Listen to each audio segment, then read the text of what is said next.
Hey there! Today we're going to talk about a cool device that lets us do all kinds of things with electronics and programming, the Arduino. Arduino is a small circuit board that has a bunch of components that make it easy to use. With Arduino, you can build all kinds of projects, like robots, games, and even musical instruments.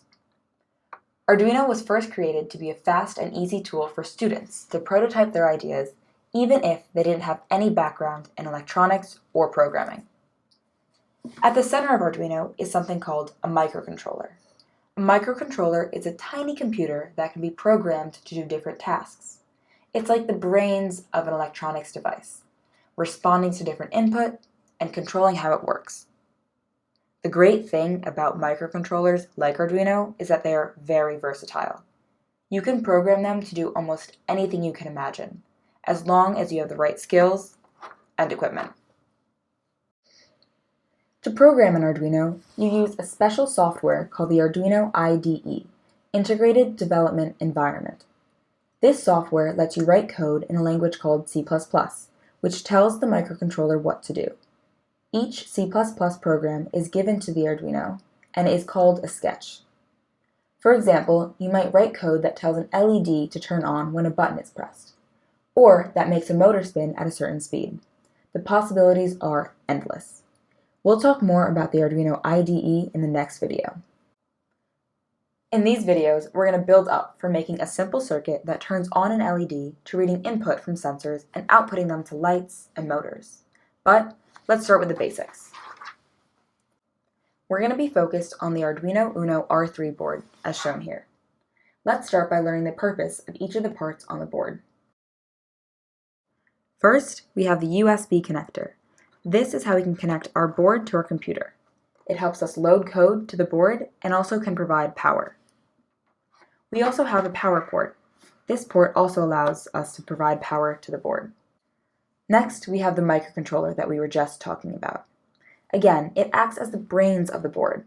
It can store and run code that is downloaded to the device, and it communicates with the outside world with both digital and analog inputs and outputs. Finally, we have the reset button. When pressed, it resets and repeats the code that it's currently running.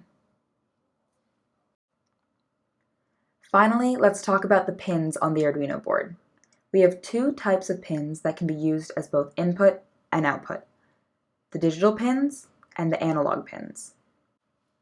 The digital pins, when acting as output, sends a signal of 1 or 0, on or off, to whatever component is connected to them. For example, when an LED is plugged into these pins, they can supply power to turn the light on or off.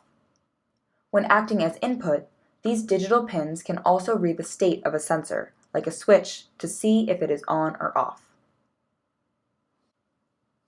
These analog pins vary from the digital pins because they can read a range of electrical signal from sensors, like a temperature sensor, and then convert it into a digital value that the system can understand. Finally, we have the power pins. These pins can supply power to whatever is connected to them. There are 2 levels of voltage, electrical potential, and 2 ground pins. Your circuit must be connected to one of the voltage and one of the ground pins for electricity to flow and your circuit to be complete. There it is! Look at all we learned.